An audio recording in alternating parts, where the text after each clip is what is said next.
So thank you very much for your precious time, your precious commodity, which is your time. And I'm delighted on behalf of OWIT to have this wonderful event planned with WIPO together and have powerful speakers talking and celebrating the IP Day. I am Hulya. I'm the president. I'm acting in the capacity of the president of organization Women International Trade Geneva. And with that, my strong VP for partnership, Sanaz, has pulled this off with wonderful speakers reaching right, left, center to say, hey, we need to celebrate the IP Day. And I said, okay, yeah, absolutely fine. We could absolutely do that. I have no problems with that. And it's great to see that also our guest speakers have been really agreeing to that. And what are we going to be talking today? What's the panel discussion about? It's really about IP, yes, but small, medium-sized businesses, the SMEs. And it's a tangible topic to say how the SMEs can take their ideas to the market. Because it's not only about SME and ideas, but the important part is to actually be actively promoting and selling your products or services. And this is what we're going to discuss today. What is the role of IP system in promoting creativity and innovation? On which dimensions would creativity and innovation be a challenge to address? Or should we prioritize? And what are some of the main gaps in women engagement? Where do we need more improvements? So that's the welcome from my side. And we have got back-to-back guest speakers. I'm going to 2 minutes before 15 minutes alert the guest speaker to say, now you need to recap and rewind down. We're going to have first all the speakers talk. Anyone who's got questions, I will try to monitor the chat. So put your questions in the chat, because once we have finished with the guest speakers, we have about 15 minutes, 15 minutes for question and answers. And we try to wrap everything up 3:15, the latest, because we know you're all pressed for time. So with no further ado, our first guest speaker is Tamara. And Tamara is a counselor, small and medium-sized enterprise support division, works at World Intellectual Property Organization. She's got a bachelor in laws from University of Colombo, and with more than 2 decades of international experience in intellectual property area and IP technical assistance projects. So she's super experienced. And with that, with no further ado, Tamara, the floor is yours. And you can share your screen. Thank you, Hulya. I tried to share my screen. Absolutely.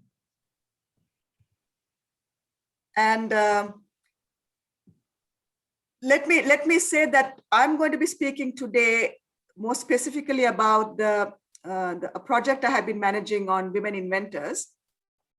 So when you talk about SMEs, Hulya, and IP, these are hopefully potential SMEs. I mean, this is why we are supporting women inventors.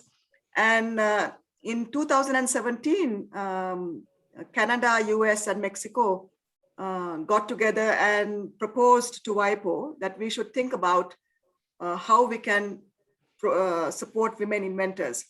So they started a project which began in which was approved in 2018, and we began implementing in 2019, which is a project which is quite a mouthful, but on increasing the role of women in innovation and entrepreneurship, encouraging women in developing countries to use the IP system, which was proposed, as I said, by USA, Mexico, and Canada.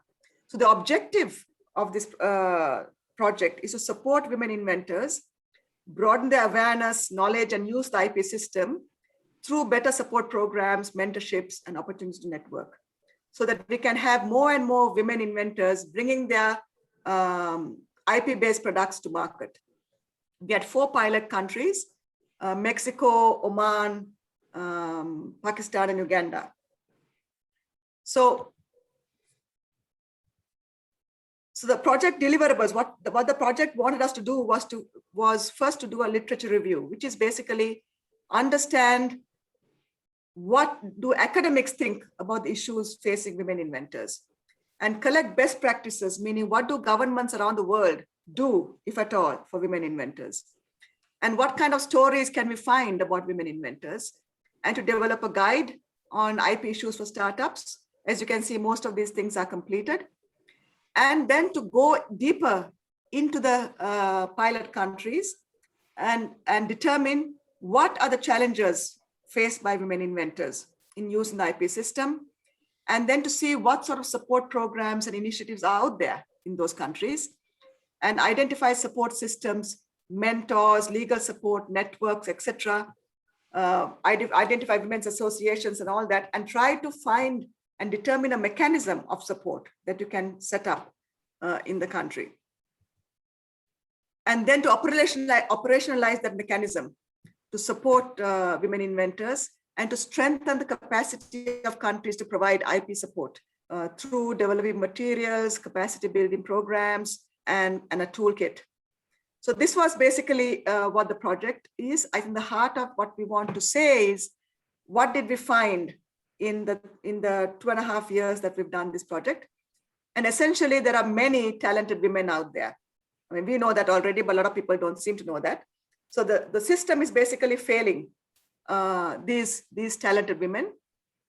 Women are essentially juggling their roles as wives and mothers, and they are facing many obstacles. And one of the obstacles is fees. I mean, the application fees, national fees are low, but there are other fees that are always coming up, which are difficult for women to manage. And the system is difficult to understand. We were told, particularly the patent system, the database searching, claim drafting, these are things that women are having a hard time understanding, and they don't have support. And whatever support there is, and there is support. There's also something we found, that countries do have systems in place, but they're scattered, they're not known, and they're inaccessible.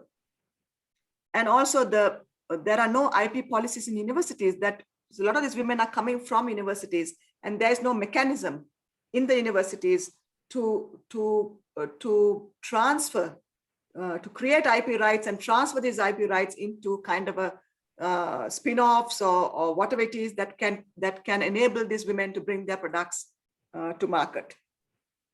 So these are, and then there are additional cultural issues also in some countries where women are not able to go unaccompanied to deal with some of the things that they need to deal with. They need to be either with a brother or a father to go to government offices. And government offices are mainly staffed by men, which is also a problem because these women are not able to go and deal with the IP office. And so these are practical problems that women are facing. And of course, as I said, they're juggling, they're doing all of this while juggling their role as wives and mothers. So what we are trying to do in this project is essentially, the project asked us to create what is called a Women Inventors Resource Center.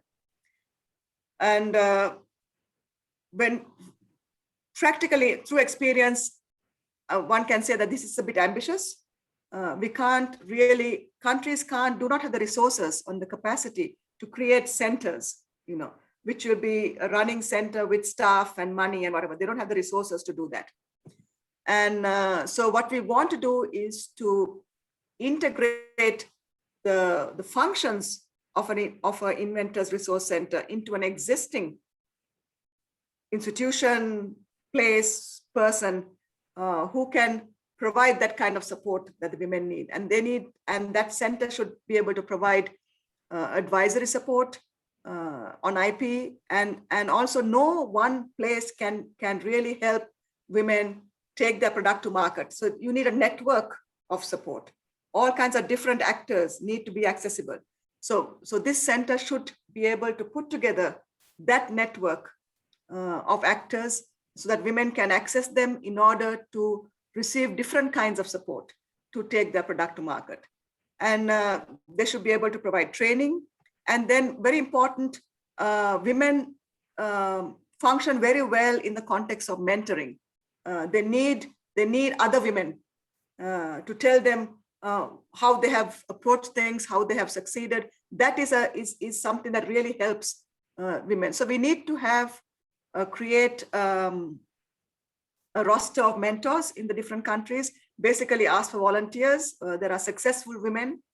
They don't need to be IP. They can be business women. They can be other women who are women of influence in the country, who are willing to give their time to young entrepreneurs, young inventors, who then can be available to such young inventors to be able to come and approach them to ask whatever their concerns, their issues are. And so it's very important that the so-called resource center can create a roster of mentors. And in each of the pilot countries, many women said they would be willing to be part of such a mentoring program, and that they would be willing to provide the time and the effort to support women inventors. And also they need to have access to legal support, ideally subsidized or free legal support. And again, women in the different countries, women lawyers in different countries said we would be happy to provide this support. So this is kind of taking shape, where different entities are brought together and asked, okay, are you willing to support the young women in your country to take their products to market? And what we are trying to do is to help by providing training in the areas that were identified as particularly difficult, which were patents, claim drafting, and database searching. Now, we don't expect to create professional database searchers or professional claim drafters. We are just trying to give the women an understanding, an overview, a feeling of what these things are, so they're not intimidated by the patent system, so that they understand where they need to go and get specialized support, and they know how to ask informed questions. And we also want to create, we have a lot of material in WIPO. We will give them access to this material so that they can localize these materials and have them available to the women inventors.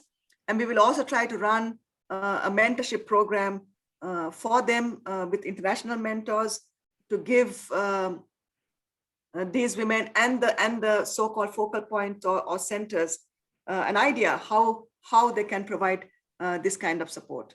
So this is all I want to say. I'm very much ahead of my schedule, I think. No, this is great. This is great because we've got others. So Tamara, this is awesome. I've got already some questions for you, honestly, but I will save them for later, Tamara. Okay, so thank you very much for your attention, and thanks a lot for calling me.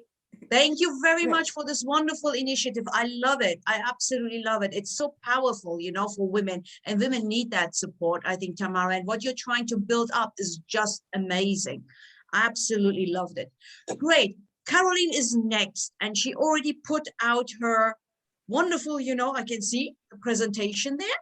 So Caroline is also very powerful. So I'm just reading quickly.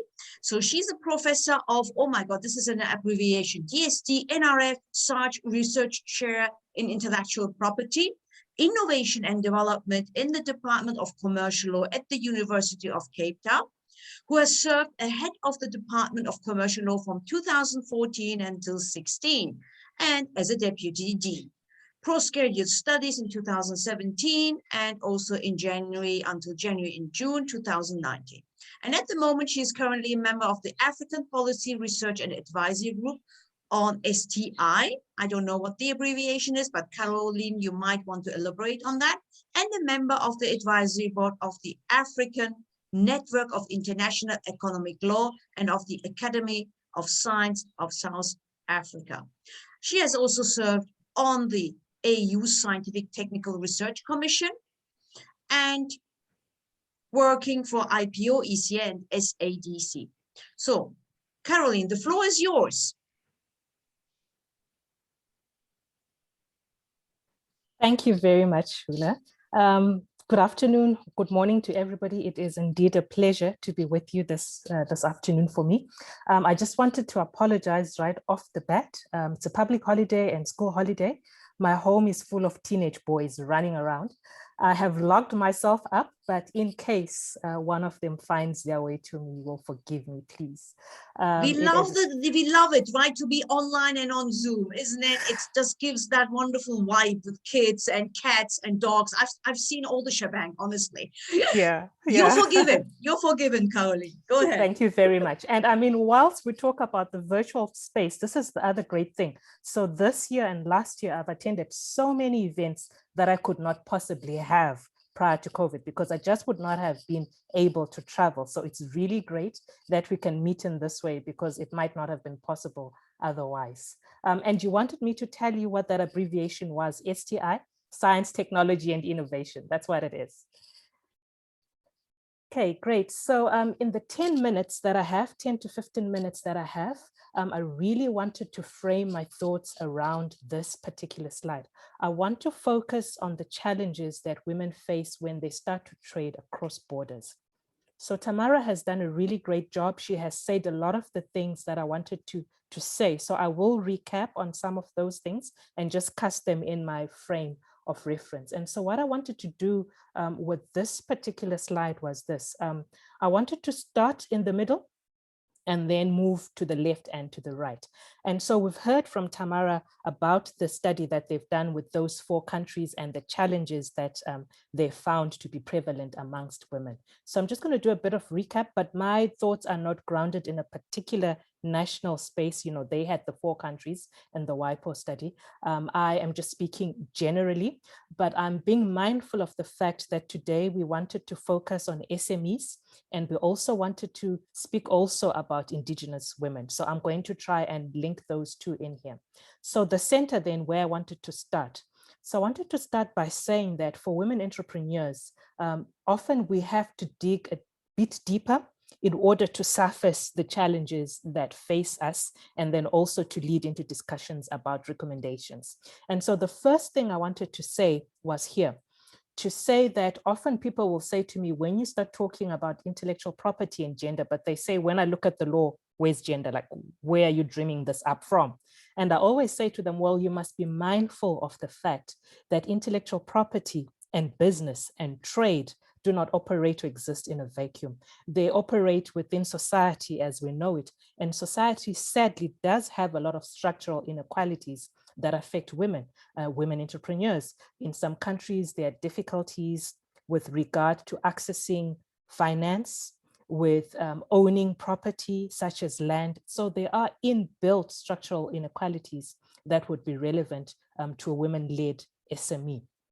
Then in addition to that, then you can then focus on the intellectual property area. And I've read a lot of work and commentary, and I often come across the phrase IP gender gap. And that is to say that in the intellectual property space, there are some challenges that we see that are particularly relevant to women. And if you think back to what Tamara was saying, she was speaking specifically about women inventors. There's a lot that can be said about women inventors. The first thing is, I would venture to say, is that not many of them will you find on IP or patent registers. So when studies have been done to see on patents who actually are listed as inventors, very few women. Also to look at who actually are the owners of the patent, because the inventor and the owner of the patent may very well be 2 different persons or entities. It's also in that space that it's also found that ownership of patents, for example, is not usually held by women or women-led enterprises. So there is a very clear gender gap to my mind. So bearing in mind those 2 things, the structural inequalities in society generally, the more specific IP gender aspects, then I wanted to say, well, when we look at the national sphere, so my thinking here is this: if we're going to talk about an SME that is trading across borders, the first place we want to start is in their original location, the one national market where they are. And then we'll talk about what happens when they cross a border into another national market. So this is why I started over here, talking about the national markets where this SME may be just led by women, or perhaps Indigenous women might be existing and trading. And there are very many ways of talking about the challenges, and Tamara has taken us through some of those. I've just clustered them differently, but when I articulate them, you will see that they're essentially the same. So I would start right here at the top about awareness and knowledge. And for me, one of the important things is that if an entrepreneur, if an SME is not actually aware of intellectual property law, intellectual property rights, how to use them as part of their business strategy, then we can't even start to talk about how intellectual property can assist SMEs to bring their goods and services to the market, because it just does not exist in their thinking or operations. So awareness of and knowledge of intellectual property law is sometimes a challenge for some women. If we then focus on which of these women-led enterprises this might be, we might think that the smaller the enterprise is, SMEs, the less well-resourced they are, the less likely they are to have this knowledge. And then further, if we think more specifically about Indigenous women, and we think with regard to specific examples and say, let's think about a community of Indigenous women living not in a central business district, but perhaps in a rural community, then you can see there that for them, awareness and knowledge of intellectual property is going to be that much more scarce. So if we then follow from the awareness and knowledge, you can only obtain rights, acquire them, and then use them to protect your products and services and take them to the market only if you're aware of them. So, you know, that second thing doesn't happen for me without the awareness and the knowledge. But let's just imagine that we're in a semi-ideal world and the SME does have the awareness and the knowledge. And so they decide as part of their business strategy that they need intellectual property to protect their goods or services so that they can trade more effectively and generate more of a return. Even there then, in the sphere of obtaining these rights, there are some challenges. So Tamara spoke very specifically about inventors and patents, right? So we heard a bit about that. But in relation to other rights as well, such as trademarks or designs that require registration, studies and experience have shown that SMEs, specifically women-led SMEs, actually do have a challenge here. And when we started speaking, Marina actually already put up a post in the chat, and she said, somebody talk about costs. And I said, yeah, I'm going to talk a bit. And so for me, that's one of the challenges. Let's say the SME has decided that they are going to register an intellectual property right. Well, that does not come free. There are fees that are required to be paid. They might need to hire an attorney, for example, to draft their patent specification for them and so forth, and that requires resources. So cost is a factor. Then when I answered Marina and said, I will briefly speak about cost, she said, oh, talk about funding. And so I don't really have a solution here, but I think that the support structures that are in place to support women entrepreneurs, SMEs that are led by women actually do need to make financial resources available to pay for those fees and to perhaps cover some of the attorney's fees. We've already heard from Tamara as well that some lawyers have said, okay, we will do some of this work, you know, perhaps gratis or pro bono. So there's scope there also for professions to step up and perhaps provide some services at a discounted rate or for free, depending on what is possible for them. Then the other thing that I wanted to mention in relation to obtaining IP rights really has got to do with actually having access to the office where you're supposed to get your rights, right? So this might actually be a means of physically getting to an intellectual property office. In most countries, these are located in capital cities, in the central business district, and that presents a challenge for women in the informal sector, working far from the center in rural areas. So it very might well be a question of physically reaching the center. In that case, I would suggest that the solution is to bring services closer to women entrepreneurs. It could be that you have satellite offices that are closer to the female entrepreneurs, or it could be that you provide virtual access to the IP offices. But even as I speak of virtual access, we know that operating in the online environment has its own costs and challenges. So again, we keep that in mind. But let's suppose we're still in my utopia here. Let's suppose we're dealing with an entrepreneur in an ideal world. She knows about IP, she obtains her registered IP rights, and now she's got to think about maintaining the rights and enforcing the rights, because often in business, you will find that when you do have a registered right, you might have somebody encroaching or infringing. And so enforcement of rights, how to use the legal system to look after your rights, is also a challenge that is grounded in knowledge and resources. So that's the national space then. I wanted to start here and then say now she's crossing borders. This SME is actually now crossing borders and going somewhere else. What does that mean? That means, first of all, that all of these national challenges are multiplied. If she had to figure out how it worked in the one country, in South Africa, for example, what the law is, where the offices are, if she's now trading in another country, you also have to figure that out. And here I really wanted to emphasize that intellectual property law is territorial, intellectual property rights are nation-based. And so although there is a level of harmonization and the laws are similar to a certain extent, there are national variances. And so the business needs to know, what the law is in the country where they are now trading across the border. So those 3 are minutes, just, Caroline, sorry, 3 minutes to write down. great. I'm good. I only have 2 slides. There's one more. So those are the slides, another graphic, and it's really articulating again what I've just said with the picture that I showed before. So you're getting a peek into my mind here, I think, in diagrams and flowcharts. And so everything I've said on the previous slide, I've just put here again, summarized. The only thing I want to pick up here is that if you were to press me and say, okay, as a takeaway from this session, what are the 3 things that you would want us to remember in relation to intellectual property, to gender equality, and taking goods and services to market today? I would say 3 big things. Access, I've spoken about physical access, but also access in terms of knowledge and cost. And then equality is a big thing. We started in the middle of that graphic with structural inequality and the IP gender gap. And then I've just finished in the last 30 seconds or so talking about the cross-border issues that come up for me. So this is just recapping, if you like. And this is where I'm going to land my plane, the recommendations. So having identified problems or challenges, I never like to leave it there. I always like to think, okay, but what can we do about it?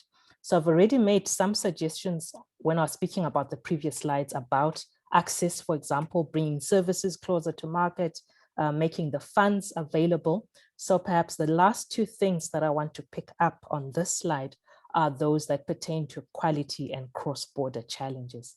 As far as equality matters, I would say that then if we're dealing with the structural inequality that's just in society, access to resources, access to property, then we deal with it there, outside the intellectual property space. But if we're dealing with challenges that are in the IP space, then this might require changes in law or structure. Maybe just to talk about what I was thinking about here. Again, I was thinking about the setting of Indigenous women, and I was thinking a lot of the goods and services that they create are tradition-based, traditional knowledge-based. And we know that intellectual property doesn't really protect those because they don't meet the criterion, for example, for patents. They are not novel. And so this might require states to think about other kinds of law that might protect then the tradition-based goods and services that are created by these kinds of businesses. We've spoken about money already. The cross-border solution for me, first of all, primarily lies in knowledge, making available knowledge about the laws and the structures and the systems in those countries where you're going to be trading. Who does that? Like, so who am I telling to do this? I would say women's business associations can do this. States can do this. Intellectual property offices can do this. So there really is a role for all of us to play. And at rather breakneck speed, those were my thoughts to start off the discussion for later. Thank you so much, Hulya. Lovely. Thank you very much, Caroline, and very valid points. Very valid points. I also dotted a lot of, things for myself, right, from this wonderful presentation, Caroline, and really spot on. Let's see what we can do, how we can support. It's so important. Thank you so much, because women are the power of the economy. They're the ones who are actually reinforcing the economy in the country as well. Growth for their kids and everything else, and access. It's magnificent. Thank you. Lined up now is Debbie. So we've got Debbie David. She's smiling nicely. So you can share your screen whilst I'm doing a quick intro of Debbie as well. So thank you very much, Debbie, for your time. She's the Deputy Chief Executive Officer and Department Head of Patents at Advanz Fidelis. Having graduated with a degree in computing, Debbie chanced up the realm of intellectual property, where she has been ever since. So she loved it.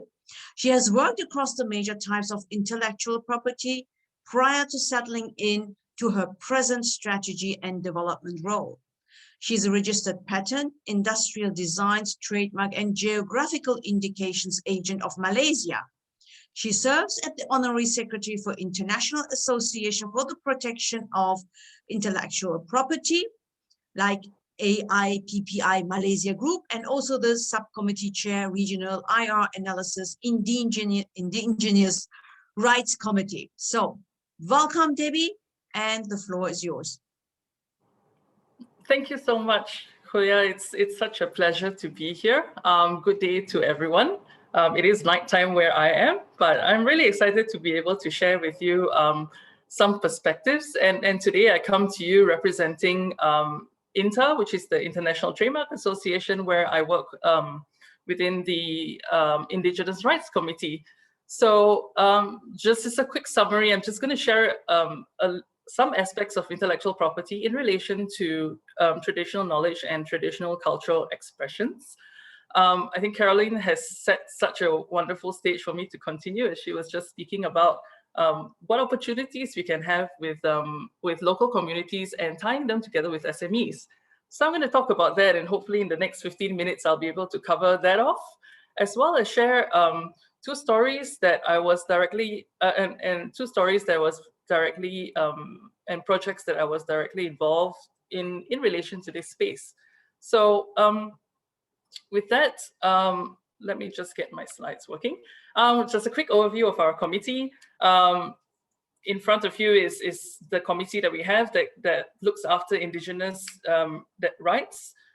We have our goals and objectives. This is the wonderful committee that we have. You can see it predominantly comprises wonderful women from all around the world. We are from different parts of the world, so it's been really exciting to work with this committee and to discuss and talk about Indigenous rights related issues. I like what Caroline said earlier about awareness, and I think that's also an aspect of Indigenous rights that we are very proactive in. I think it's very important to create that awareness wherever we go and in whatever we do, especially as IP practitioners as well. So that's been a very exciting keyword and time for us as well. So just again, in terms of the structure, this is roughly what we do within the committee. We look at policy analysis, what's going on at WIPO, IGC. We look at Indigenous rights issues that are cropping up all over the world, especially those that are tied to trademarks. And of course, we have people looking after issues all around the different regions of the world. So let's dive into some definitions. Some of you may not be familiar with what we call traditional knowledge and traditional cultural expressions. So to just summarize, in front of you are just the two definitions, and I'll just sort of condense it into TKs and TCEs, which is what we usually refer to them as. Otherwise, it's quite a mouthful to talk about.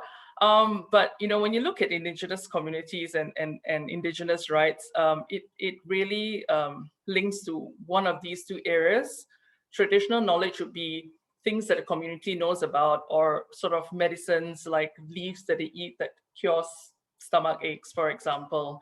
Those kind of things are traditional knowledge. And TCEs, which we all would be more familiar with, would be how culture is expressed. And it's the identity and heritage of a local community that's passed down from generation to generation.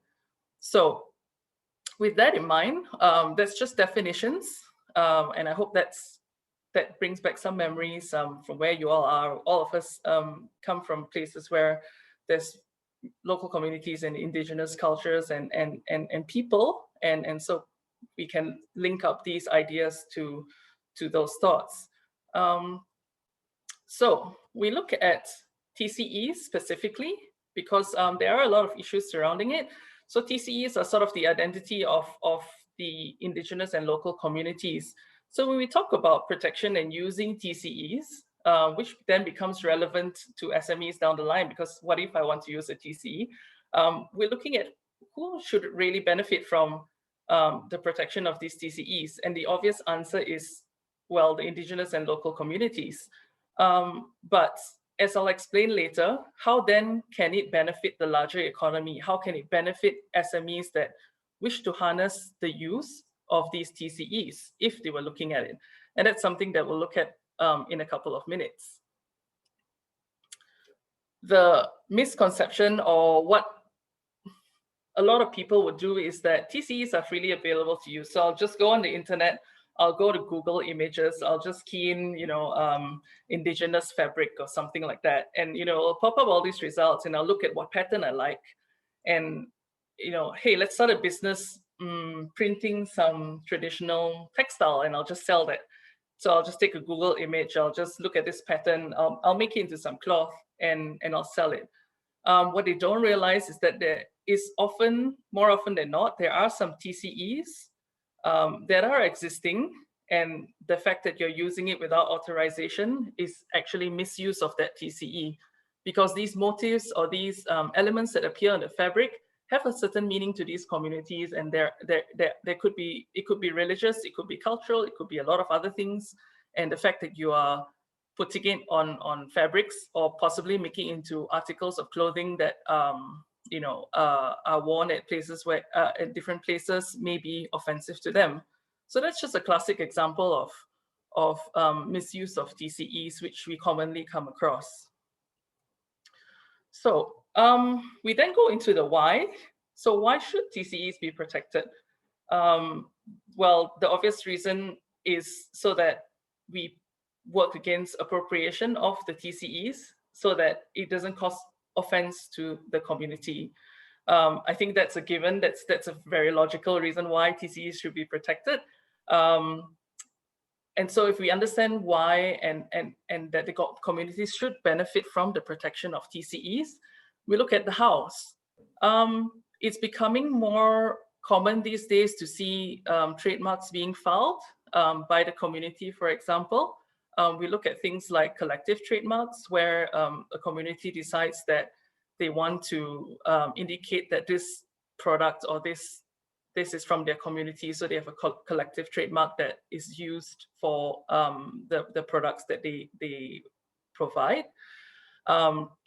There's also geographical indications, which I believe will be covered by Sanaz later. There's also some countries that have new laws. So I think it was mentioned earlier that should we actually have specific laws to cover these types of rights? It's a good question. It's something that's being discussed by various countries. Some countries have implemented their own sui generis laws. And we also look at other initiatives like what government practices are and what other initiatives are in place to sort of lean towards there being some protection of TCEs, or at least recognition that these are TCEs.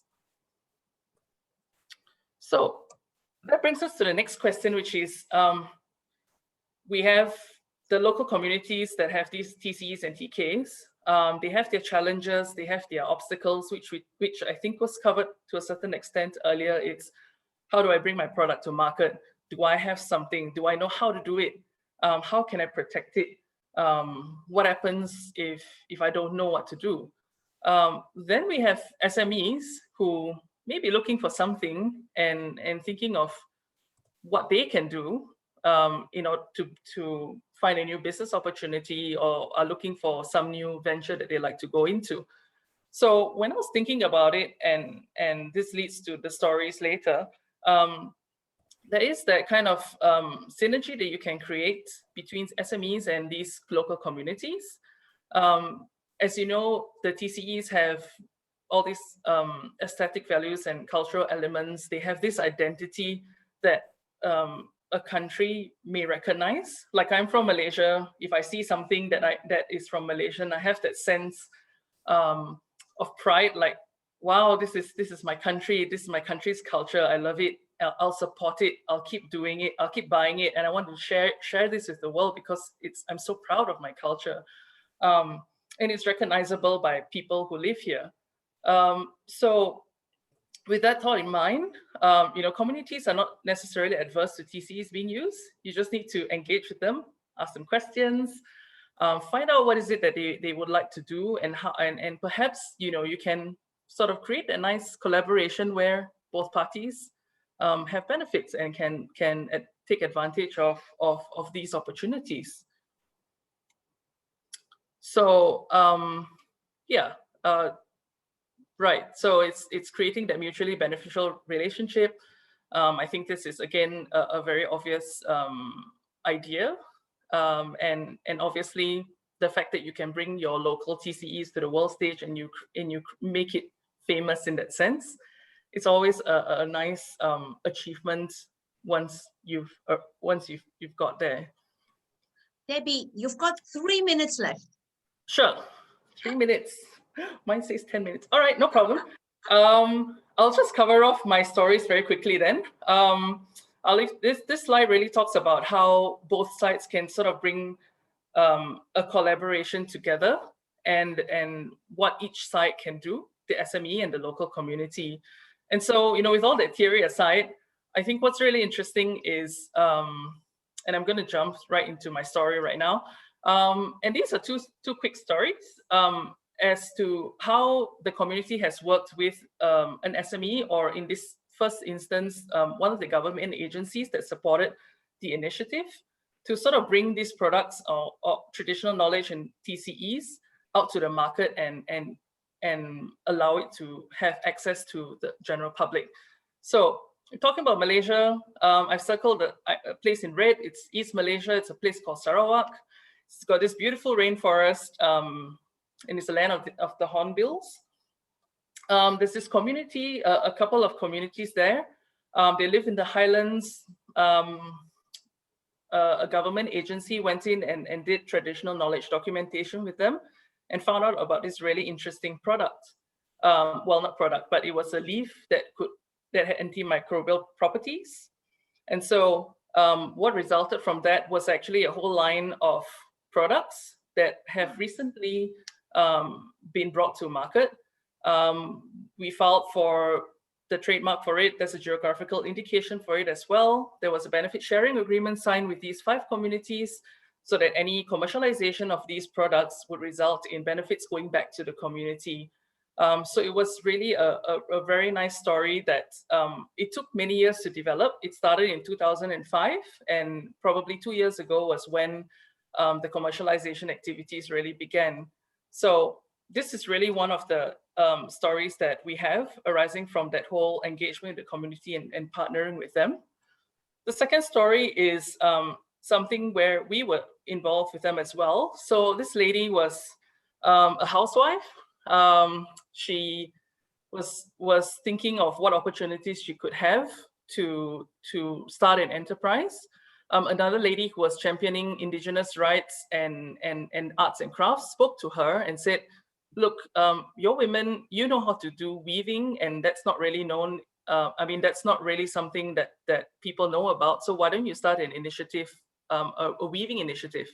And so she started this enterprise in the year 2004. She started herself. And this other lady running the enterprise helped to bring her products out to market, helped teach her about what products to create, how to talk to people and engage with them about her weaving initiative. And so from that time in 2004, and with the help of this enterprise, they now have 50 women weavers who are weaving these products. They look a little like this. These are pouches, these are bookmarks, these are earrings. They've been very successful with this initiative. She became a sort of entrepreneur of her own. She comes from an Indigenous community of 2,000 people.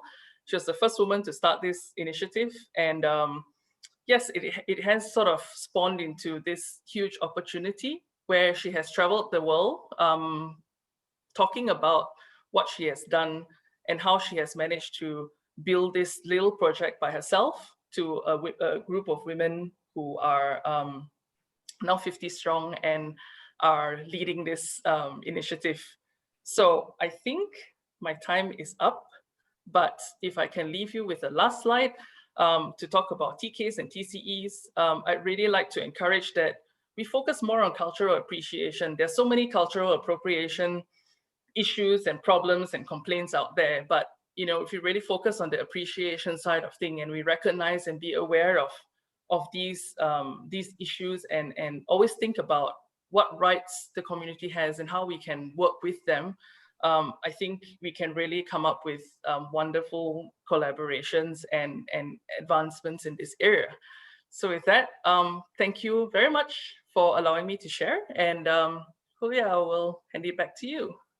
Thank you, Debbie. It was great. And I loved your two powerful stories, which give us hope, you know, that everything is possible, Debbie. And also to take us to Malaysia. I love the wonderful, colorful pictures there. Mind me, you were talking about cultural appropriation versus appreciation. I was part of a panel discussion last week with the Center of Humanology. And this was the panel discussion about cultural appropriation versus appreciation, whereas we can definitely respect and celebrate the culture. However, need to be mindful about how we use that culture in our sense, because we don't want to offend as well the other party, the other culture, as well as we don't know what's behind it. There's always a history, a more senseful, a more mindful, you know, religious, spiritual meaning, you know, for any cultural aspects or things that these people are using. So that was really nice. Thank you very much, Debbie. Last but not least, we want to hear from Sanaz. And Sanaz is part of OWIT, Organization Women International Trade. She's the VP for partnership, but at the same time, she's also a lawyer, IP lawyer. And a quick introduction to her. As an international lawyer and trainer and mentor, she does a lot of stuff and advisor to international organizations, local governments, academia, private sector, you name it, United Nations, etc. And also technical assistance, trade development projects, and gender equality in Europe, Middle East, and Africa, and also Southeast Asia. Apart from that, she has been lecturing in ETH Zurich, Graduate Institute Geneva, and University of Cambridge, teaching experience in more than 12 countries from developed and developing the world. So her work experience with World Intellectual Property Organization, International Trade Center, and Swiss Federal Institution of Intellectual Property. So with that, with no further ado, Sanaz, you need to rush a bit, unfortunately, because I would like to give a bit time of question and answers, but the floor is yours. You can share your slides. Thank you so much, Hulya. Thank you so much for this wonderful opportunity and doing the first IP event of OWIT Geneva on the occasion of World IP Day. So I think the major challenges and opportunities for women in SMEs all around the world has been thoroughly and perfectly addressed by Tamara, Carol, and Debbie. And because the time is really scarce, so I'm just trying to address a bit of summary of the branding project that I was involved on behalf of WIPO Asia Pacific Bureau in 2018 in ASEAN region in Southeast Asia, the major part of which were women producers, as well as the current study I'm in charge on behalf of EUIP office and the role and involvement of women in community-based or IP and intensive industries in ASEAN region. I also had a lecture on the role and involvement of women in preservation of traditional knowledge in UN last year, just before the start of the pandemic. So, my screen.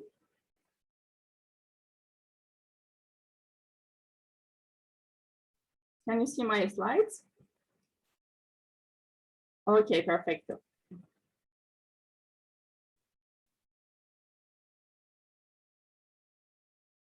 So let me hide this. Okay. So as addressed perfectly by the ladies here, men and women are not equally, taking the advantage of innovation and creativity under the IP system. And of course, they are equally innovative, but unfortunately, they don't have the equal opportunities to take the advantage of their potentials to enter to the market. And many local communities where women are basically involved and they address the traditional issues and traditional cultural expression, the holder of which are basically women, but especially in developing and least developed countries and also in the region where I'm working now, the protection of women under intellectual property system is not enough, and the challenges of women are not addressed properly. So women are playing different roles in innovation part as scientists, as innovators, dealing with patents and innovation. They have also a major role in creating arts and singing, painting, performing, which are all protected under copyright system. They are also the major holders and preservers of traditional knowledge, genetic resources, and traditional cultural expressions that was addressed by Debbie. And of course, like if we want to compare the intellectual property system together with the traditional properties or physical properties like lands, this is the current reality that like the inheritance and ownership of the lands, women are not owning their intellectual property rights perfectly. And I think the challenges were addressed perfectly by Caroline, that there are so many reasons why women are not taking the advantage of IP system. The very major one is lack of awareness and lack of training. And of course, the other major problem is that lack of enough improvement of IP system with a gender lens in ASEAN countries. So I'm going to address just some generalities on the study that I'm doing at the moment for the ARISE IPR team in ASEAN region, which is dealing with the gender aspects of involvement in intellectual property system by European Union IP office. So I'm doing a comparative analysis of key community-based industries across ASEAN region. And in parentheses, this is a very challenging and difficult study that I'm doing at the moment, because you know, for all these sort of studies, you need to travel to the region, you need to have consultation meetings, you need to have interview sessions with local producers. And like Southeast Asia, in many countries like Laos, Cambodia, even Myanmar, Philippines, I have really difficulties to you know, have the online interview sessions with the local producers in order to hear their challenges and how we can help them through training, policy making, awareness raising, and of course some sort of financial assistance. So what I'm assessing at the moment is just a comparison and analysis of gender disparities between men and women in IP intensive industries. And what is the IP intensive industries? There are the industries that the use of intellectual property and filing the applications like trademarks, geographical indications and industrial designs are more than the other sectors. So under this study, I'm only addressing GIs, a bit of trademark and industrial design. So we are not dealing with the patent and innovation because we are EUIPO, we are not EPO. So as I mentioned, we need to have a key comparison between women-dominated sectors and male-dominated ones. And I'm majorly focusing on agriculture sector for the time being, but because we are in a very early assessment, so we will identify how we can proceed at a later stage, because we will have a panel discussion, hopefully end of May or onwards for ASEAN member states, how to develop the IP system with the gender lens. And next year, we will start the hopefully in-person training for women in the region.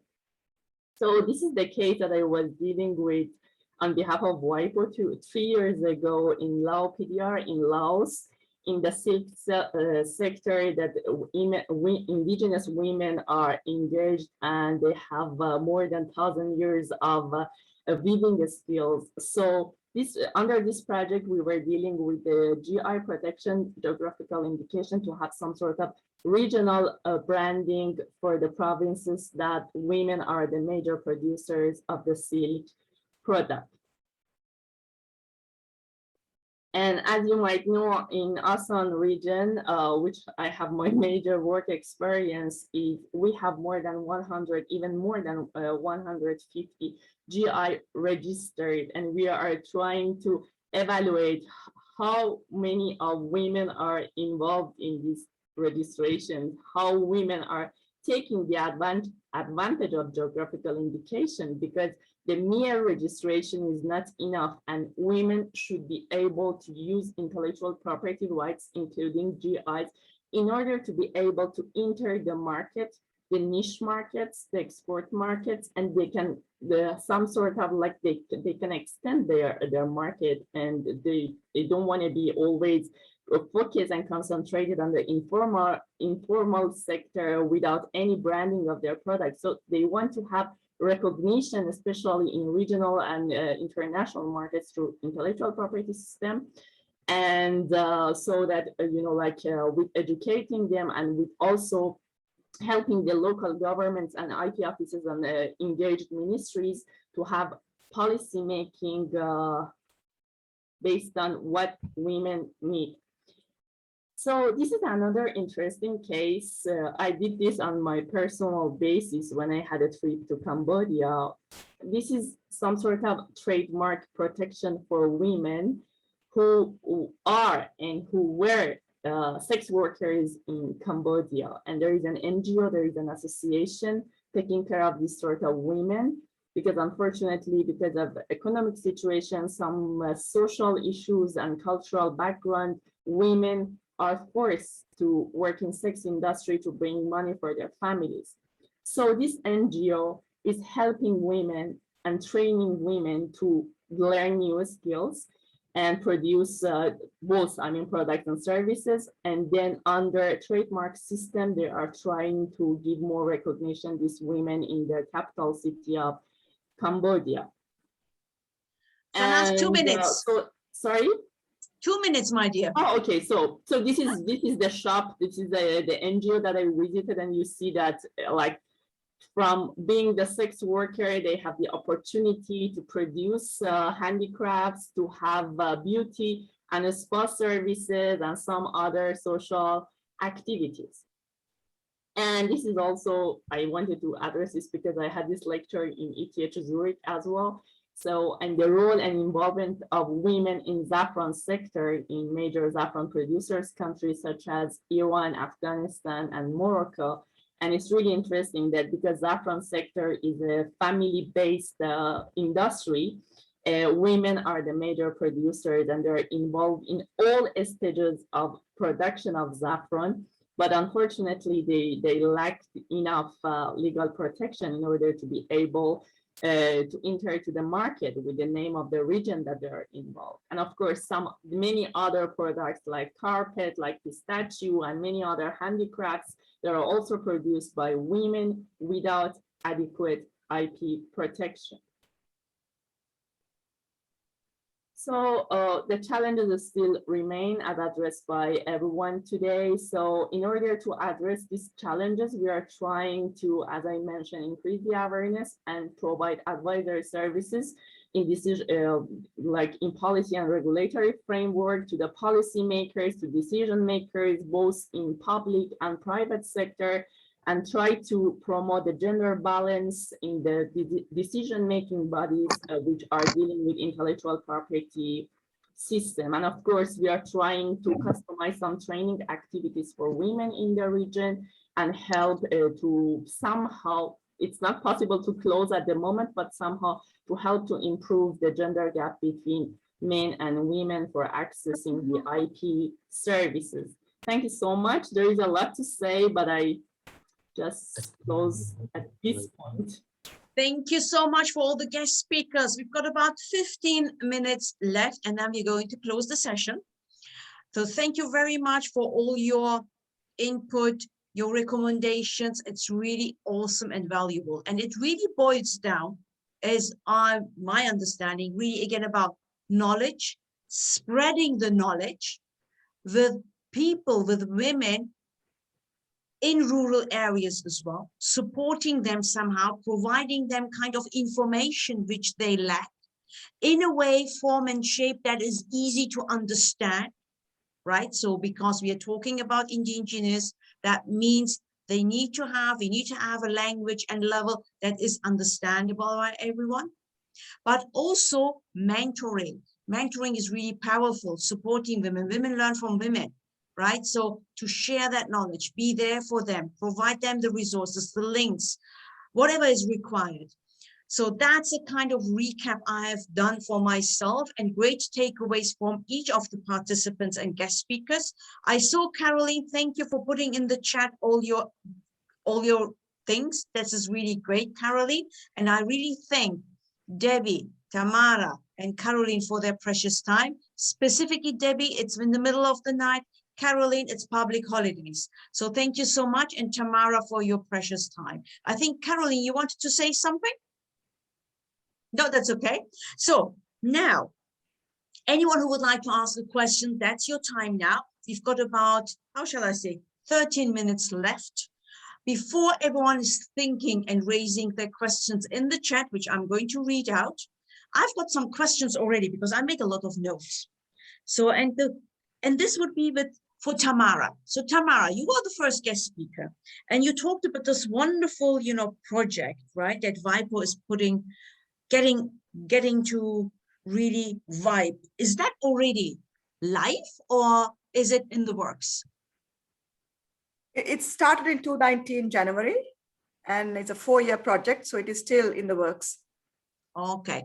And how could you be a mentor? For example, if I am willing to support, this wonderful project that you have built, how can I put myself out there to be a mentor? What's the process there? I have not figured that out yet, because we're not going to have, what shall I say? Well, if you suggest, I suppose we could, but to have a kind of a permanent mentorship program is not what we are planning. Okay. At the national level, there will be. Okay. But at the international level, this is not something I was planning to do, because it's a big thing to put together international mentors for a sustainable period of time. But we were planning to put together a program for a one-time mentorship program that I would be happy to invite you to join. Okay, lovely. Yeah, no, absolutely. Because I was thinking that Caroline also, just mentioned about the cross-country, trading as well, because our women need as well that experience from someone who's sitting somewhere in Europe. I'm just making this up, Africa would like to make business with Europe, or South Asia would like to make business with Europe. How to empower this, how to facilitate that. So I think that knowledge would be nice to sit as well in Europe, and women would have access to that resource somehow over the internet, virtually. Everything is possible now. That was just my kind of thought process. Okay, thank you, Tamara. Thank you so much. We might talk later. And Caroline, for you, so it's great what we're talking about, right? Virtual access to knowledge, equality, and we're always talking about this. It's great to talk about this, but how would you see this in reality? How can we put this more into the forefront for the women who don't have access? Is it visiting locally the women in their villages? What would be so impactful that we can really have them on the same boat? Right. So I think, yes, part of the answer is actually physically going to where the women are, which is why I spoke about the idea of a satellite office. And what I was thinking there was, instead of being located in their one posh office in the CBD in the capital city, that perhaps once a month, staff from an IP office, for example, go around and go to where the communities are, where informal markets are, just to find out if anyone is wanting information about registering rights, for example. Then the other thing I thought about was, perhaps if it's not necessary to physically go where the women are, maybe make it possible for the women to reach the offices or the services virtually. And the problems that might arise there might be that data is very expensive. You might need to fund some kind of access for the women. So it could be that you have a community center, and in the community center, you've got some computers that have internet access, and you allow women entrepreneurs in that community to actually use those devices and that network to visit virtually the offices and apply. So that's one aspect, looking from the perspective of IP offices. And then from the perspective of people who want to support women as mentors or professionals rendering services, the answer remains the same. Either you physically go to where the businesses are, or you make it possible for the businesses to reach you virtually. I see, Caroline. Thank you so much. Thank you so much. And we're talking about as well the monetary aspect, funds. And that's really important because we're talking about as well women who are in rural areas and they don't have funds. How could could that support model look like for women who would like to be an entrepreneur, have a great craft to share with the wider globally, internationally? How can they get money?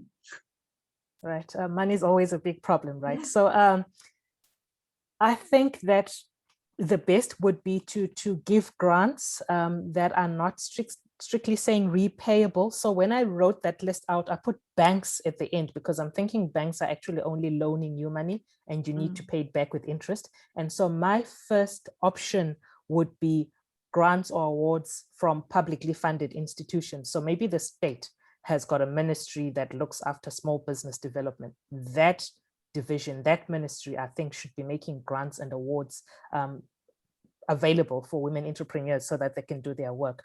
And then because I was talking about the cross-border aspect, I thought if we're wanting to promote cross-border trade, and so in Africa, for example, because of the Continental Free Trade Agreement, people are being encouraged to start trading cross-border. Well, it's one thing to encourage people, but you've got to empower them and enable them. And this is why I think that regional economic communities, for example, or whoever else has a stake in promoting cross-border trade, again, I think that they should make some funds available, at least, small amounts to make it possible to start trading. Awesome. Thank you, Caroline. Thank you. There are no kind of, chat questions at the moment. So Debbie, for you, a question: how can I identify whether there are any IP issues for consideration if I'm engaging in a project with a community? Thanks, Hulya. I think it's always a conversation with communities, and the reality is that perhaps even the community themselves may not know that they have rights. So I think it's always a question of having the conversation with them, and it's the same with intellectual property. Is it something that's unique, that's part of their identity, that's part of their culture, that's part of who they are? If you tick all the boxes and the answer is yes, then it would be very, very clear that there is something there, and that needs to be acknowledged. If you want to utilize it, it's a further conversation with them. How can we partner with you to work with you? Can we have your authorization to do this, and explain the benefits to them, and acknowledge them in what you're doing, as well as in the compensation aspect, bringing benefits back to the community. It's a tough conversation, I would say. For example, the project that we worked on with that Highland community, it wasn't a, yeah, sure, we'll do it with you, no problem. It was a lot of fear. There's a lot of like, oh, is someone out there to get something from me or take away something from me? There's always that fear. So it's multiple conversations. It's the reassurance that, I've got you. I want to hold your hand in this process. And I'm just going to circle back to your earlier question on funding. And what's really interesting with the second story that I shared was this lady didn't have access to funding, but she had that mentor person from that enterprise to walk her through this whole process and say, look, why don't you make these products? I'll take it out to the city and I'll sell it for you. And let's see what happens. And let's develop it from there. And it started off with just a simple one product. It was just a pouch. And from the pouch, other things developed. Like she said, look, people like how the pouch looks like. Can you develop it into a bookmark? And people love the bookmarks. We bought the bookmarks and we brought it all around the world with us. We gave it to our friends and our clients all over the world. So it's I think that mental aspect is really important. And it's really, and again, it all goes back to awareness. If people are aware that there are opportunities there, I think there's so much collaboration that can happen. Yeah. Absolutely. Thank you, Debbie. I love the story. It's really great. Start small, but start from somewhere, right? Start small, start from somewhere and see where it takes you. But be as well courageous. And that's what's lacking, because our women out there, or our SMEs, men or women, doesn't matter, inclusive, right? We think inclusive. They might think, I am in this little, village, and who, for God's sake, will buy my products and services, who am I? This is the kind of thing that we need to raise awareness in terms of self-esteem, courageous, and someone that they can trust, but wholeheartedly trust that they will not harm them, but on the contrary, help them. So with that, no further ado, thank you so much for all your time. It was awesome to talk to you and to listen to these wonderful stories, practical projects, and advices. I see everyone is thanking Sanaz, so she's the superstar here. But apart from that, I really thank our guest speakers. And OWIT has created that wonderful panel discussion to get more and deep dive a bit, delve into the real issues of SMEs and how we can support our women. Again, we as OWIT are always prepared to help. We've got a good mentorship base, who can help any organization and women. We are really passionate about women, but also men. So we are inclusive. And with no further ado, I would say,